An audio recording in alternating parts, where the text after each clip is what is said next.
My name is Leo, and I'm 38 years old. 2 years ago, I lost the love of my life, Clara, after a long, grueling battle with cancer. Now, my world revolves around two things: our incredible 2-year-old daughter, Maya, and this small wood shop, the place where I feel closest to Clara, where the scent of cedar and sawdust still holds echoes of her laughter.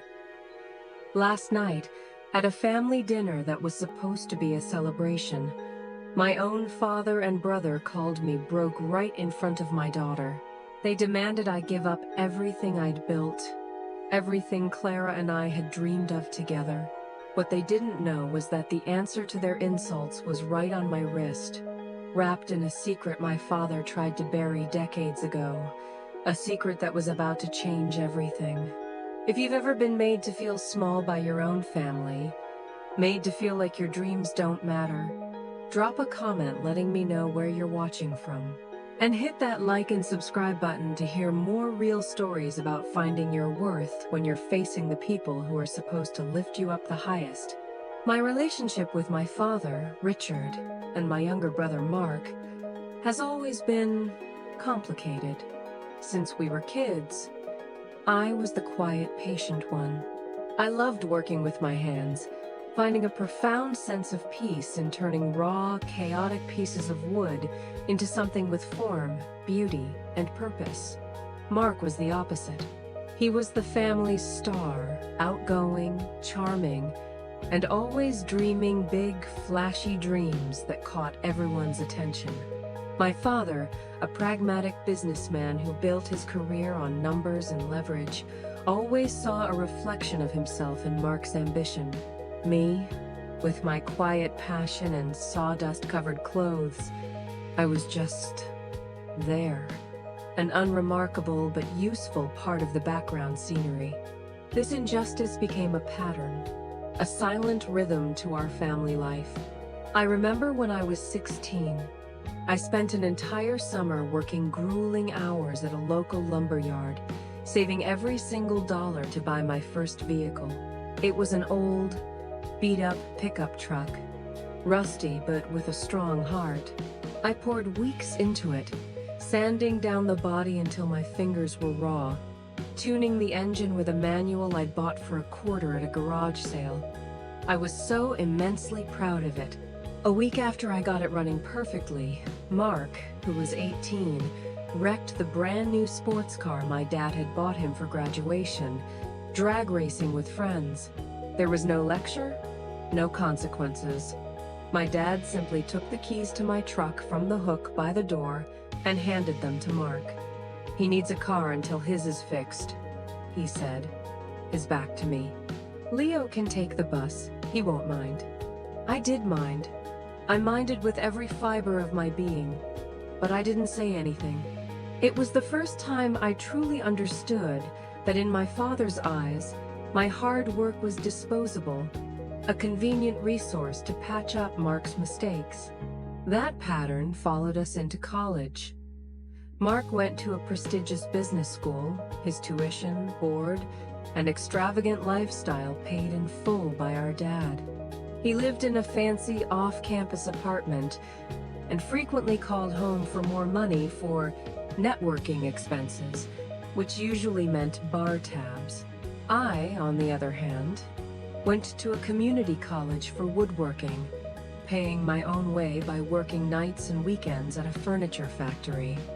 The work was exhausting, but the smell of the wood was my fuel.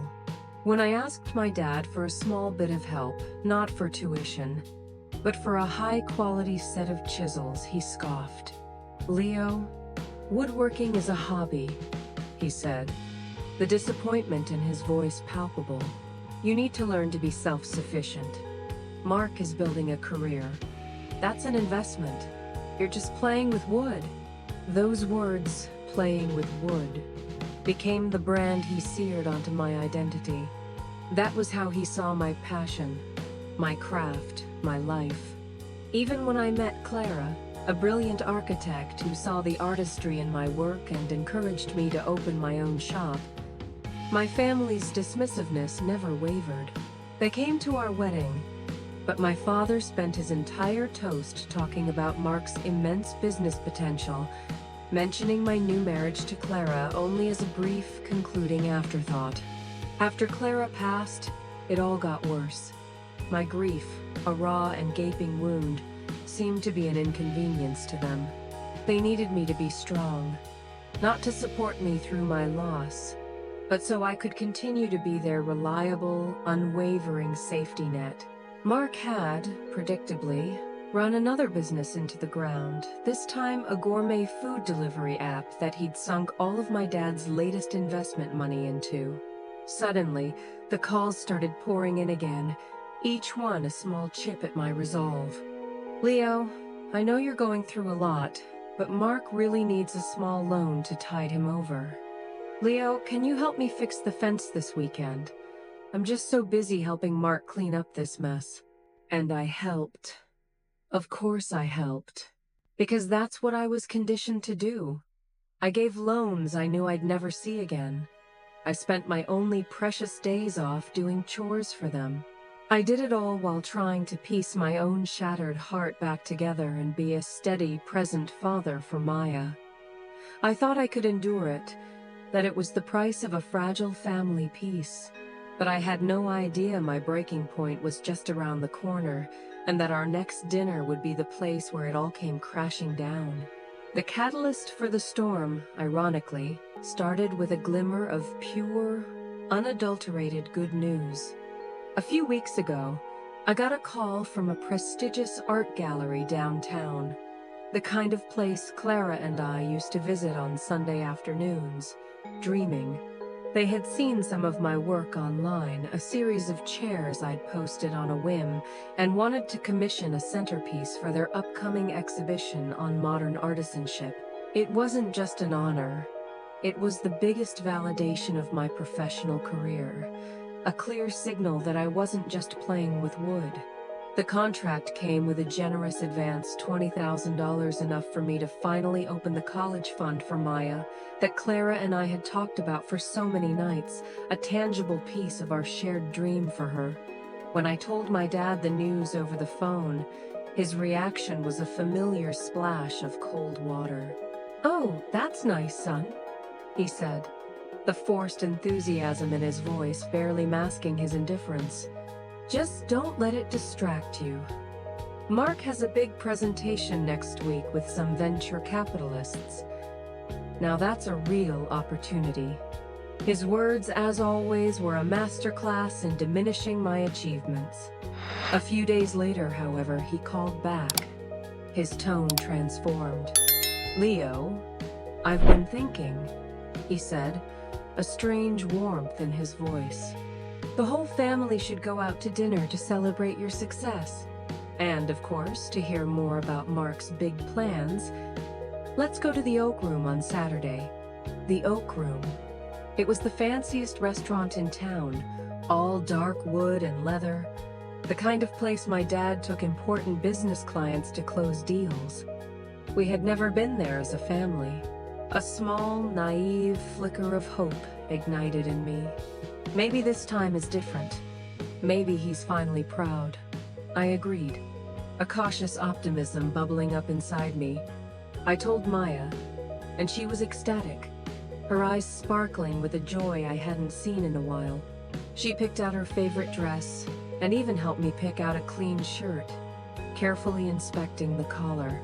"Dad, maybe this will be a really nice night," she said, and her hope was so infectious that, for a moment, I actually believed her.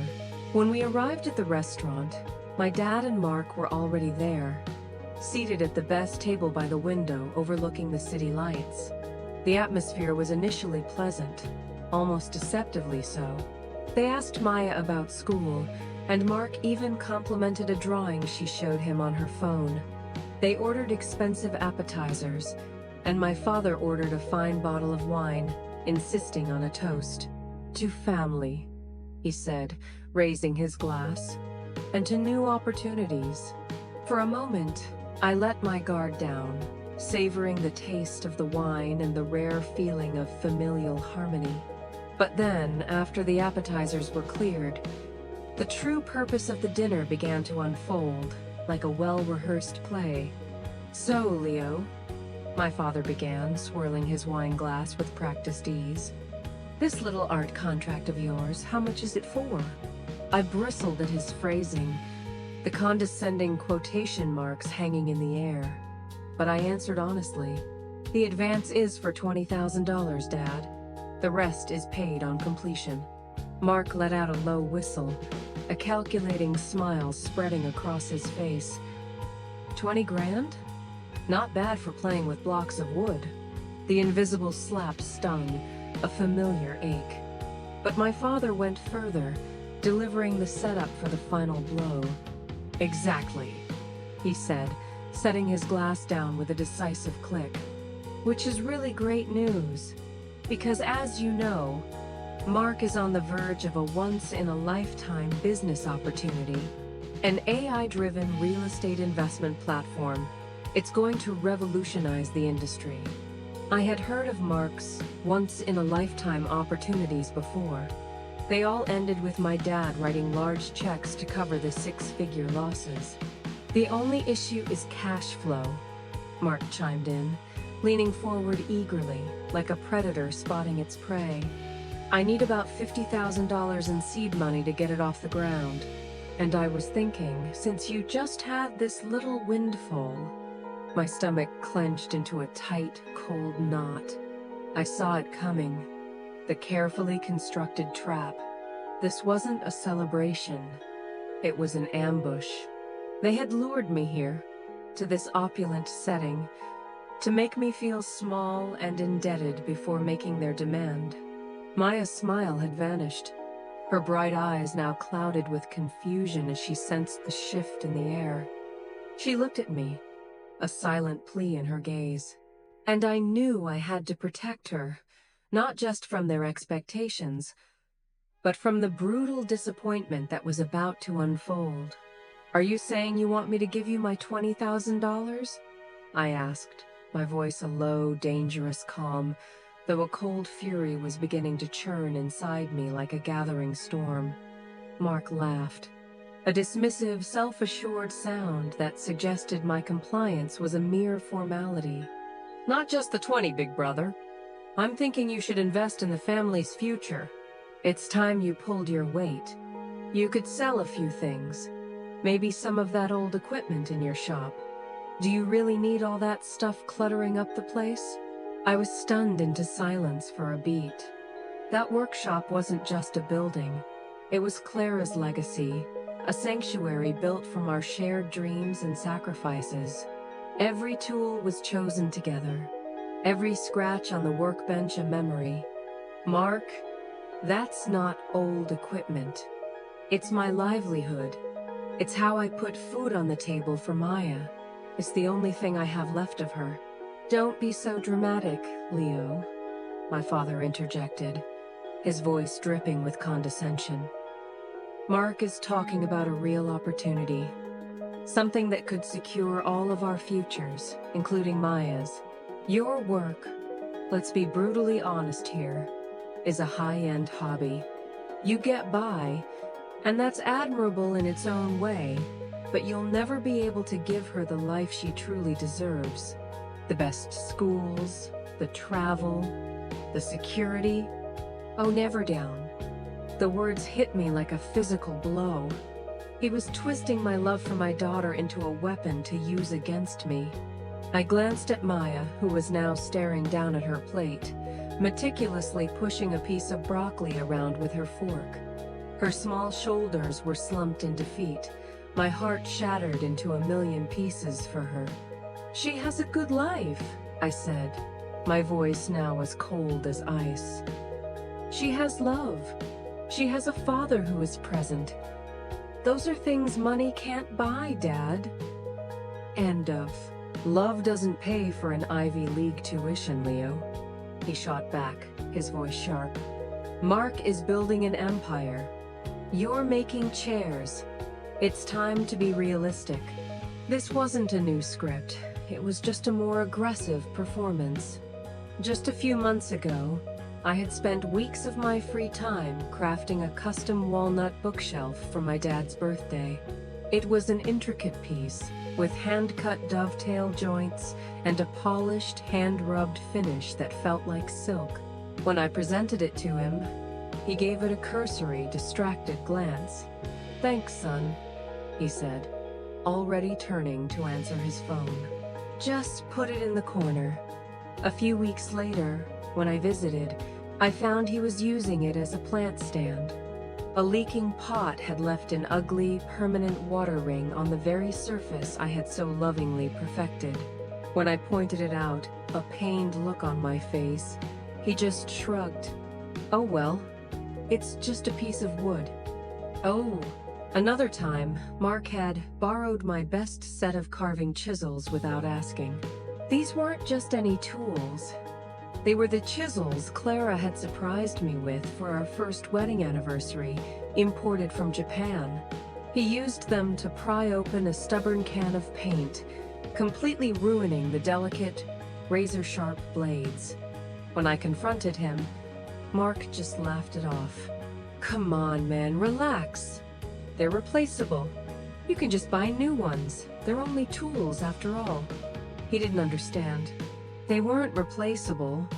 They were a part of me. A part of Clara.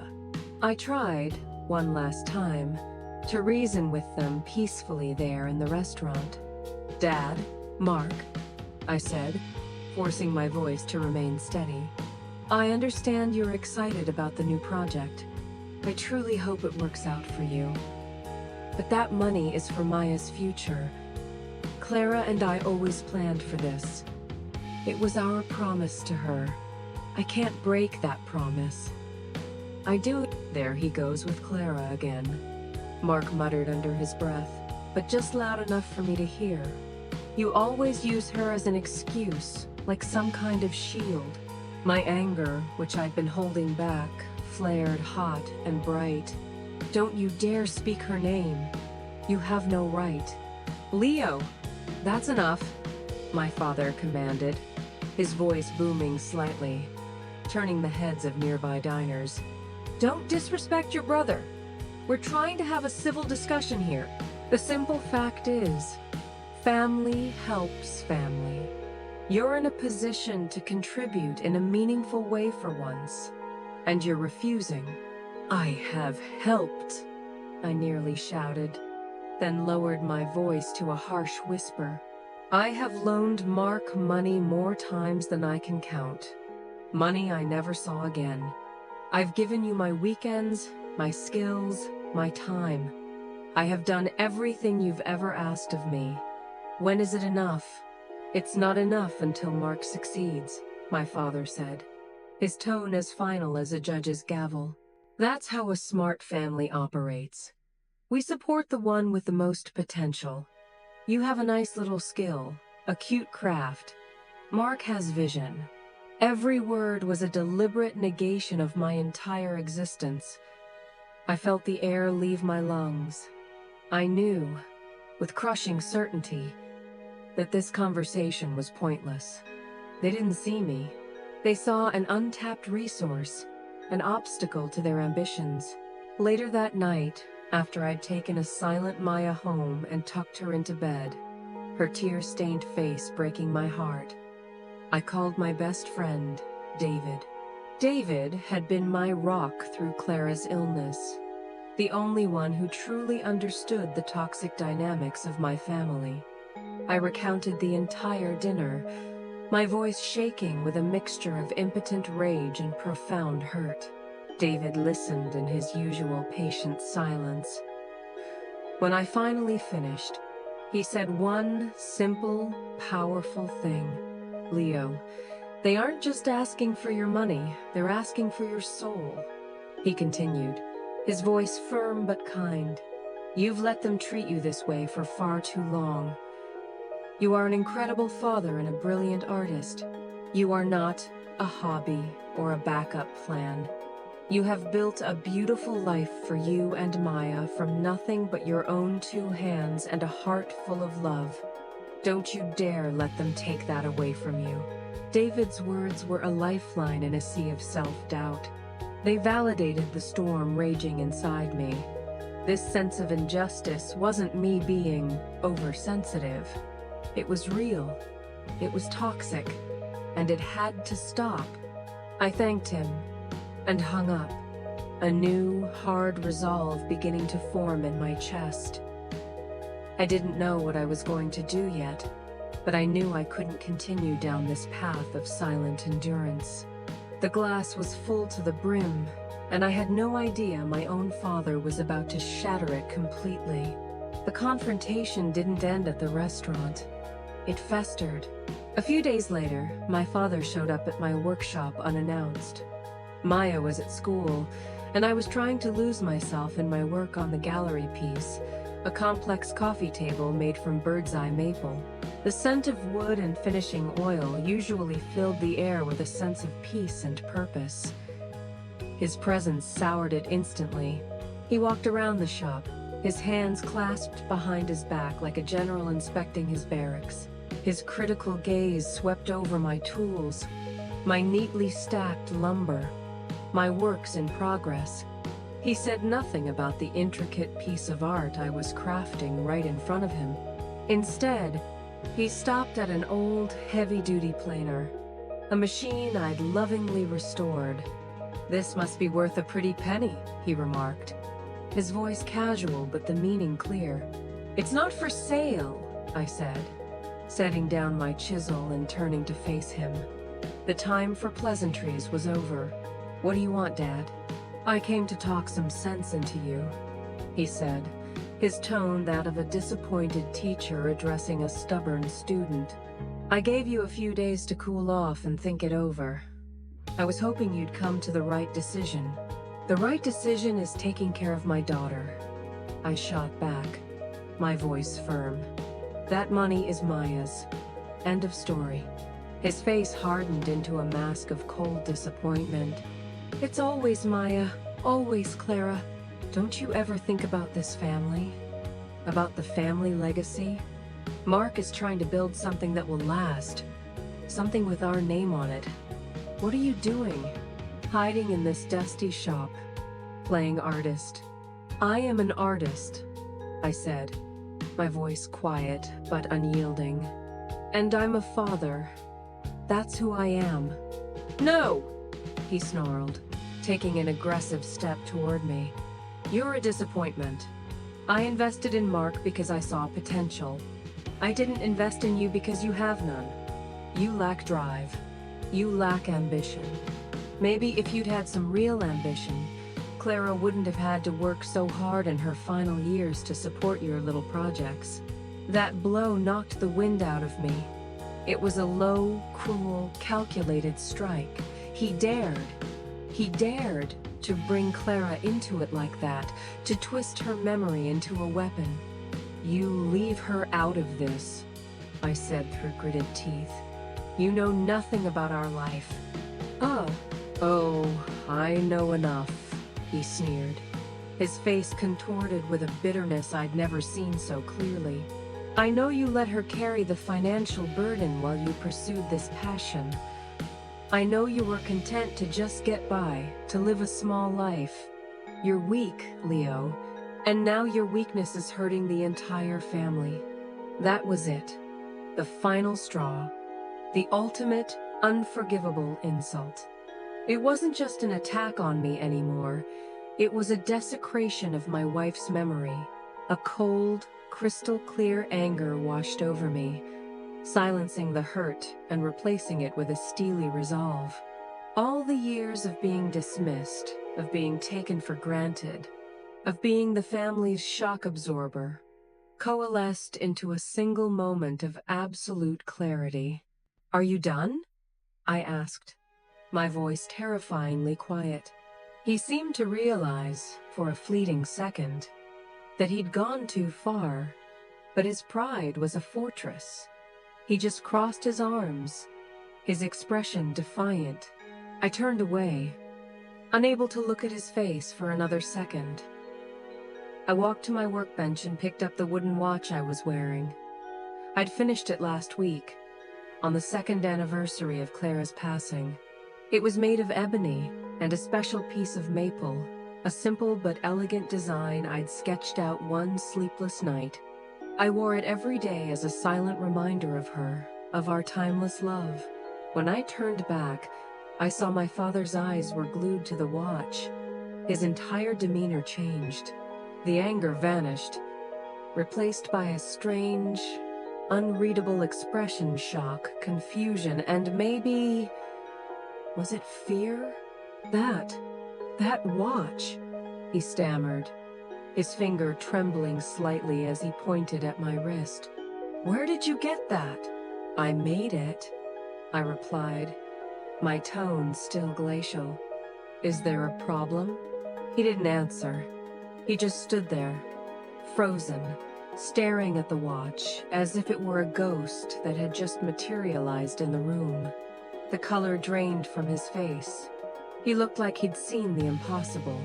And in that instant, I knew. I didn't know how or why, but I knew that this small watch, this deeply personal tribute to my love for Clara, held some kind of power over him. It was a key, and I had just accidentally turned it in the lock. The raw panic in his eyes told me everything I needed to know. The game had just changed. He had come here to corner me. But in the end, he was the one who was trapped. After my father fled my workshop, leaving a stunned silence in his wake, I sat down on a stool, my mind racing. His reaction to the watch wasn't just odd, it was visceral, primal. It wasn't the curiosity of a father seeing his son's work. It was the gut-wrenching shock of a man confronted with a piece of his own buried past. I took the watch off my wrist and examined it under the stark light of my workbench lamp. It was made from a very specific piece of maple, one with a rippling, almost three-dimensional pattern known as tiger flame. The grain seemed to shift and dance as I turned it. I had found the piece in the back of the shop, tucked away in an old, forgotten box marked Grandpa's Scraps.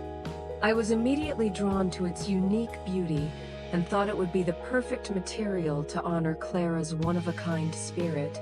But now, my father's reaction had imbued it with a new, mysterious significance. Why would this particular piece of wood, something I'd considered a lucky find, trigger such terror in him? That night, after Maya was asleep, my investigation began in earnest. I went into the dusty attic of our house, a space filled with old family heirlooms my mother had insisted I take after she passed. In a heavy cedar trunk, I found the old photo albums. I flipped through the brittle pages, the scent of old paper filling the air, searching for a clue. And then I saw it. A faded black and white photo from 1975. A much younger version of my father, maybe 18 or 19, stood next to my grandfather in front of a very familiar-looking workshop. My father was holding a beautifully crafted violin, a look of intense, unadulterated pride on his face. And the wood of the violin, it was unmistakable. It had the same brilliant, hypnotic tiger flame pattern as my watch. Underneath the photo, in my grandmother's elegant cursive, was a caption, "Richard and his first violin. So proud of my artist." Richard, my father, an artist? The idea was so foreign, so contrary to the man I knew, that it felt like a revelation. The man who had scorned my life's work, calling it a hobby, had once been one of us. This picture told a story he had spent a lifetime trying to erase. The next morning, driven by a new urgency, I decided to take a drive. I drove 2 hours north to the small, sleepy town where my father grew up. My grandfather's workshop was long gone, replaced by a soulless concrete parking lot. But there was one person who might still remember. Mr. Ishikawa. an old luthier who had been my grandfather's friend and friendly rival. He was in his 90s now, but his small, cluttered violin shop was still there, a time capsule of varnish and aged wood on Main Street. I walked in, a small bell chiming above the door. Mr. Ishikawa looked up from his workbench, his ancient eyes squinting behind thick glasses. "Can I help you?" I introduced myself as his old friend's grandson and showed him the picture. His eyes, cloudy with age, lit up with recognition. "Ah, Richard. I remember that boy. A natural talent. He had a feel for the wood you just can't teach. A sixth sense. That violin, it was a masterpiece. He won first prize at the state fair with it. Beat my own entry that year, the little rascal." "Oh? So, what happened?" I asked, leaning forward. "Why did he stop?" Mr. Ishikawa sighed, a long, weary sound, and set down his glasses. "Your grandfather, my old friend, he was a good man, but a practical one. He saw Richard's talent, but he also saw a changing world, one where craftsmanship was being replaced by factories. He convinced Richard there was no future in making instruments, that the real money and security were in business. Richard fought it hard, but in the end, he listened. He went to business school, and he never came back to the woodshop." He pointed a trembling finger to a dusty corner of his shop. "That wood, that tiger flame maple. Your grandfather bought it specifically for Richard, a rare, expensive block big enough to make a dozen violins. After Richard left for school, your grandfather was heartbroken. He put that block of wood away. I guess he just couldn't bear to look at it anymore. It all clicked into place. A painful, perfect mosaic of regret. My father's bitterness toward my work wasn't disdain. It was a reflection of his own self-loathing. He didn't hate my craft. He hated that it reminded him every single day of the path he didn't take, of the artist he had buried alive. When I got home that evening, I felt compelled to search for more, guided by an instinct I couldn't explain. I remembered Clara mentioning a small lockbox she kept in our closet with important papers. I found it in the back, under a stack of old blankets. Inside, along with our birth certificates and passports, was a sealed envelope with "For Leo when you need it most" written in her beautiful, familiar script. My hands trembled as I opened it. Inside was a letter and a bank statement. "My dearest Leo," the letter began, "if you're reading this, it means I'm not here, and it means you need it. I always saw how your family treated you, my love. I saw how they dismissed your incredible talent, how they took advantage of your kindness. It broke my heart every time. I didn't want you to have to endure that alone after I was gone. I've been quietly saving a small portion of my salary for years, a secret fund just for you. I called it the Dream Fund. There's $50,000 in it. I want you to use it to expand your workshop, to hire help, to buy the best lumber in the world. Don't ever let anyone tell you that your dream is small. Your talent is a gift, and the world deserves to see it. Promise me, you'll live for you. Build our legacy. Don't let their ghosts of regret become yours." I sat there on the floor of our closet, the letter and the bank statement in my hands, silent tears streaming down my face. Clara, my practical, thoughtful Clara. Even from beyond, she was still taking care of me. She had given me not just the means, but the permission to fight back. I had everything now. My secret weapon wasn't just a watch. It was the truth of my father's past, the truth of Clara's sacrifice, and the truth of my own worth. I knew exactly what I had to do. I wasn't going to hide or run. I was going to stage a confrontation, but this time, It would be on my terms, in my arena. I spent the next 2 days preparing not just my workshop, but myself. I didn't want another shouting match in a public restaurant where emotions could run wild and unchecked. I needed a space where I had complete control, a space that was itself a testament to my life's work. I called my father and Mark. "We need to talk," I said, my tone leaving no room for refusal. "Come to my workshop Saturday night, 8 o'clock, both of you." The silence on the other end of the line was thick with surprise.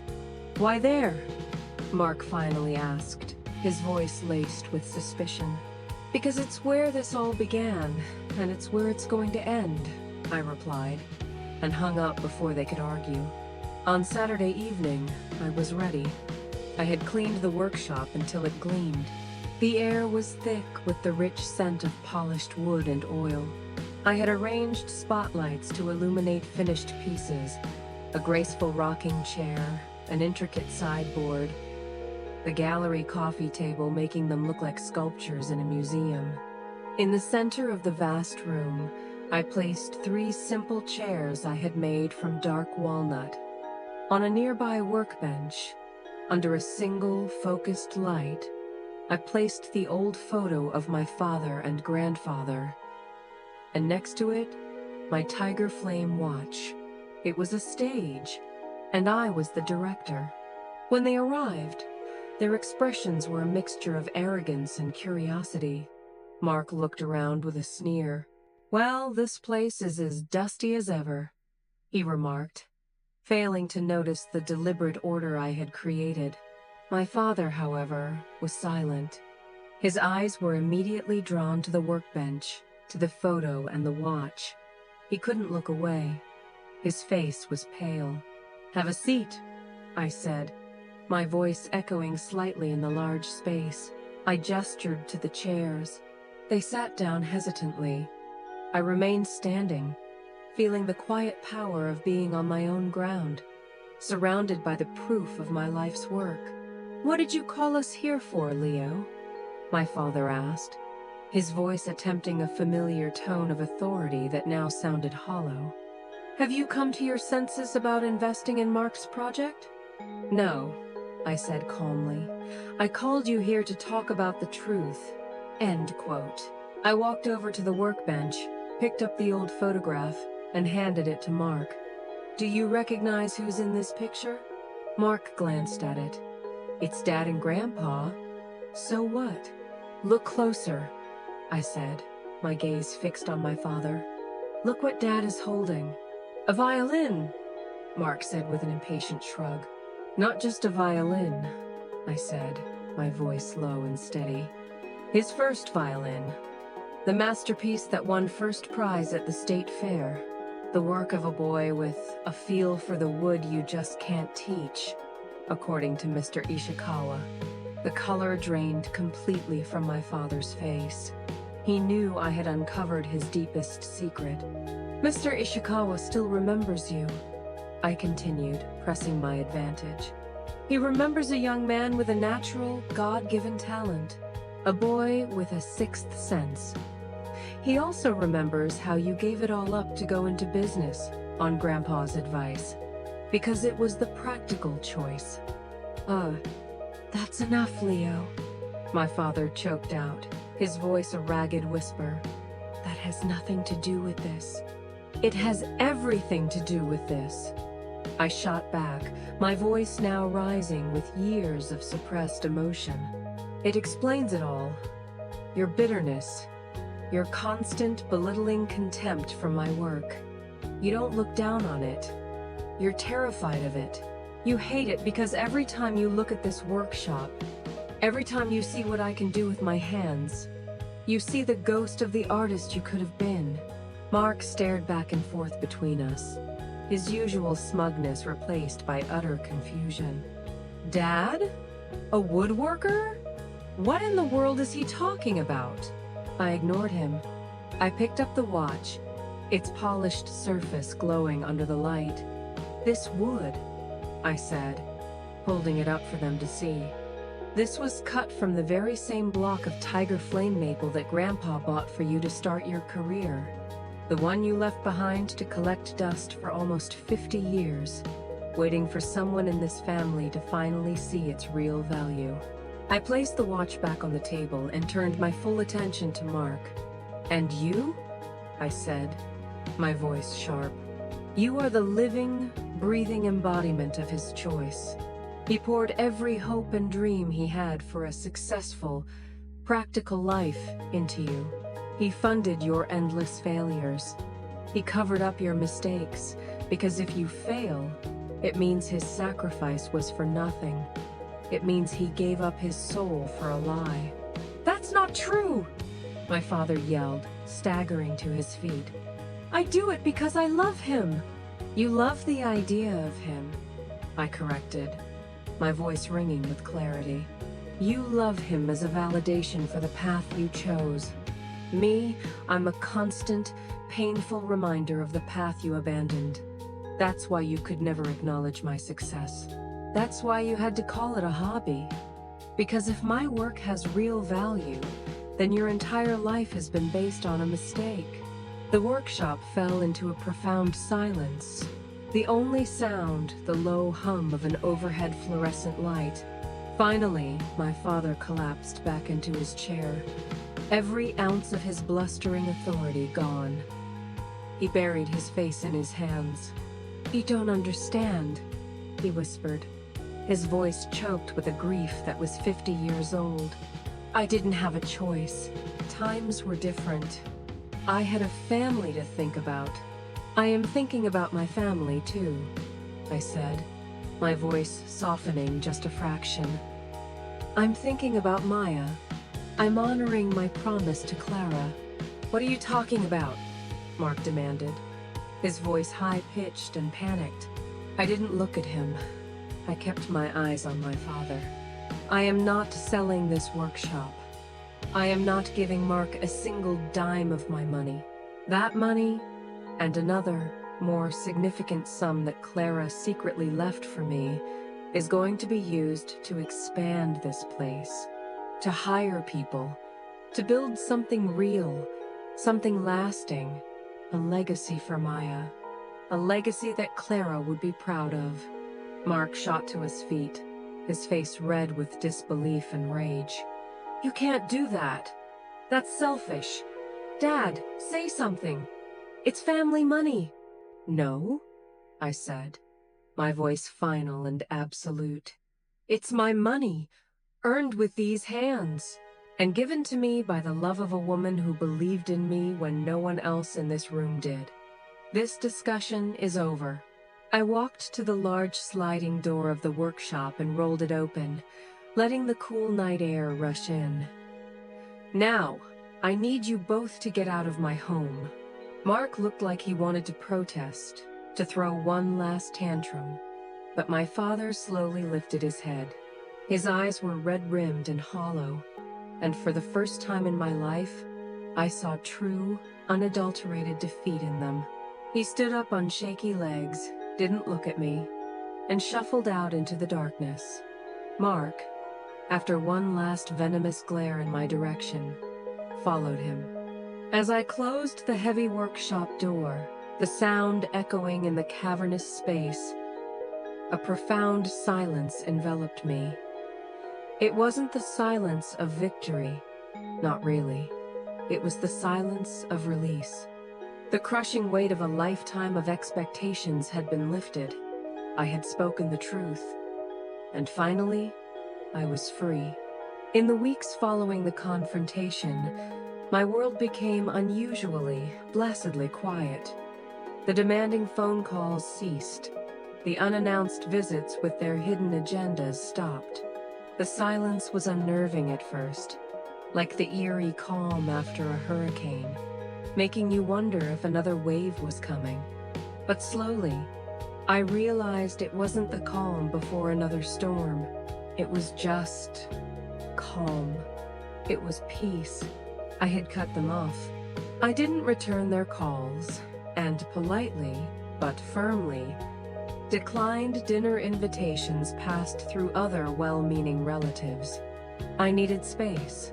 I needed time to heal without the constant, abrasive presence of those who had inflicted the wounds.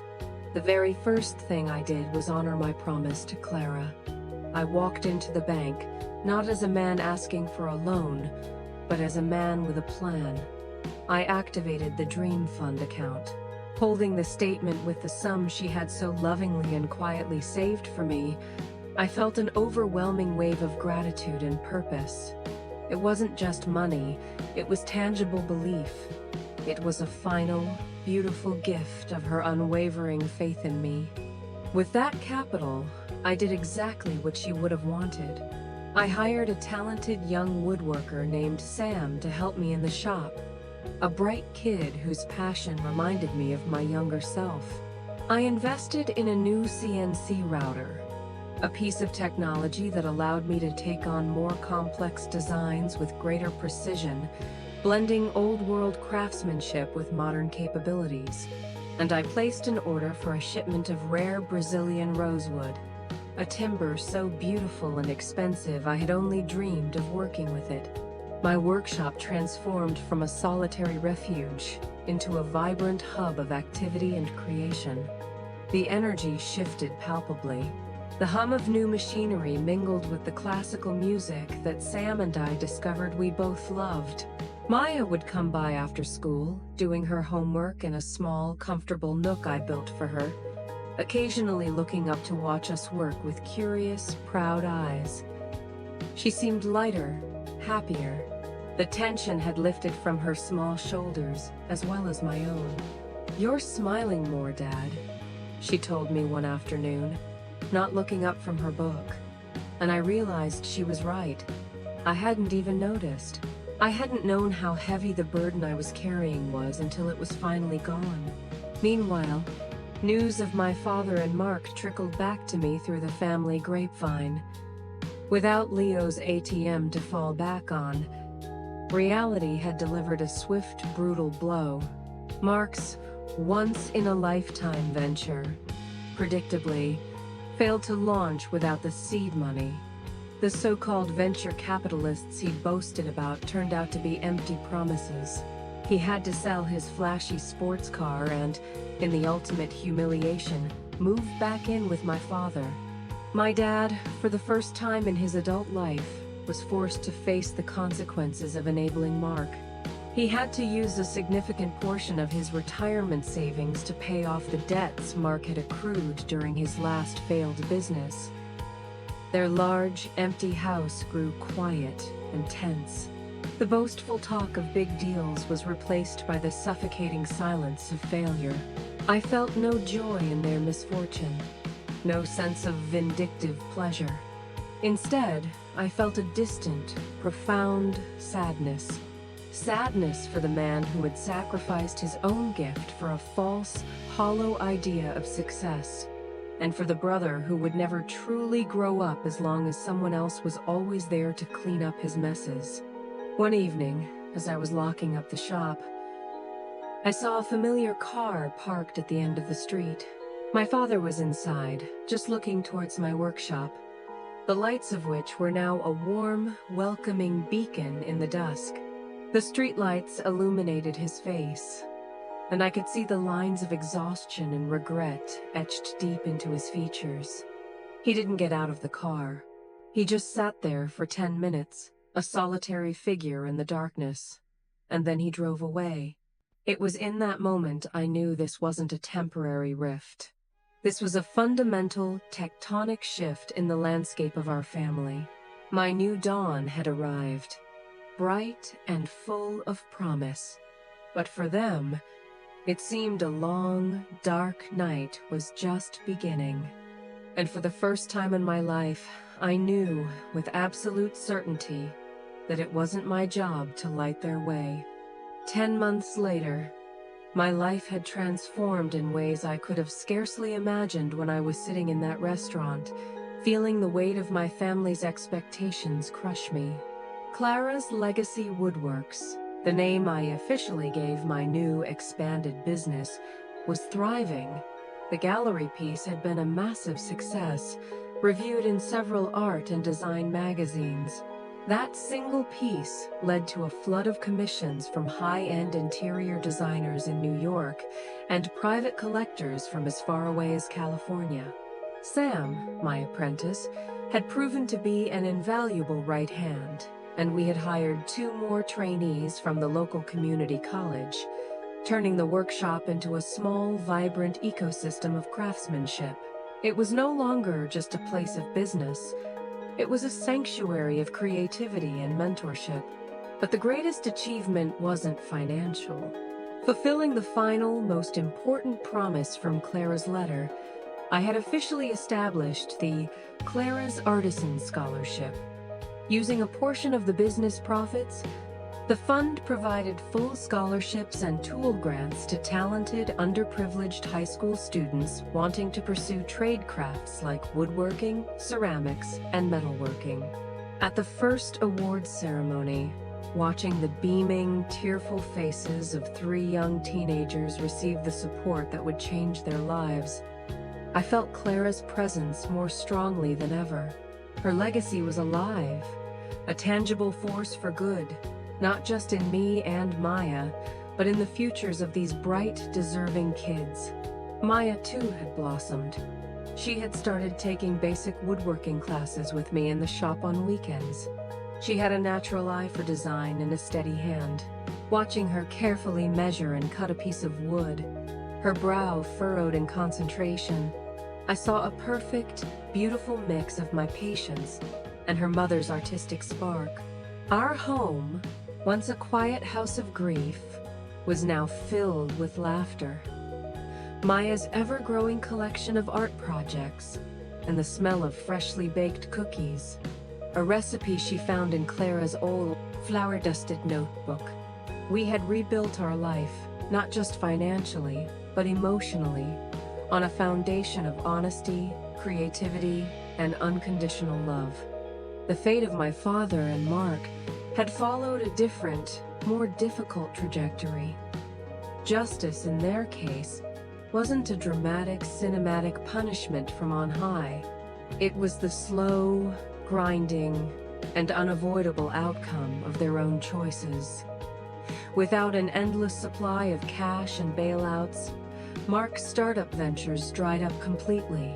Facing the hard reality of needing to support himself, he had to get a real job for the first time in his life. He was working as a sales associate at a big-box electronics store, a humbling position that forced him to deal with customer complaints and stocking shelves. From what I heard through the family grapevine, he hated every minute of it, but he was still doing it. He was paying rent on a small apartment. Perhaps it was the first painful step toward adulthood. My father underwent the most profound and painful change. Losing a significant chunk of his retirement savings and watching the spectacular collapse of his golden child forced a brutal reckoning. He sold the large family home, a symbol of a life that no longer existed, and moved into a smaller, more manageable condo. And, in a move that stunned the whole family, he had started working with wood again. One day, a carefully wrapped package arrived at my workshop. Inside was a small, exquisitely crafted wooden box. The joinery was perfect, the finish flawless. Inside, resting on a bed of dark velvet, was the old violin from the photograph. It had been lovingly, painstakingly restored, its cracks repaired, its deep luster returned. Tucked alongside it was a short, handwritten note on simple stationery. "Leo, there are no words to excuse my actions. You were right about everything. I let my own regrets fester into a bitterness that poisoned me, and I used it to hurt the very person I should have been building up. This is my violin. I want Maya to have it. Maybe one day she'll play it. I am so proud of you, son. Of the man you've become, the father you are, and the artist I was never brave enough to be. Love, Dad." Tears streamed down my face as I read the letter, blurring the ink. It was the apology, The validation I had been waiting for my entire life. I didn't respond right away. It took a few weeks to fully process the weight of it. Our new boundaries were still firmly in place, but for the first time, a small, tentative door had opened. A few weeks after that, on a sunny Sunday afternoon, Maya and I drove to his condo. We brought a homemade apple pie, Maya holding it carefully on her lap. When he opened the door, his eyes, which had looked so defeated months ago, lit up at the sight of us, especially at the sight of Maya. We didn't talk about the past, not directly. Instead, we talked about the future. He asked about my commissions with genuine interest. I asked about the small birdhouses he was building in his garage. Maya told him about her school project. It was a beginning. Fragile, cautious, but a real beginning. Our relationship will never be what it once was, and that's okay. It can't be, but maybe, just maybe, it could be rebuilt into something new, something more honest. A relationship based not on false expectations and buried secrets, but on a mutual respect for who we really were, craftsmen, fathers, and sons, all trying to find our way in the world, one carefully measured piece at a time.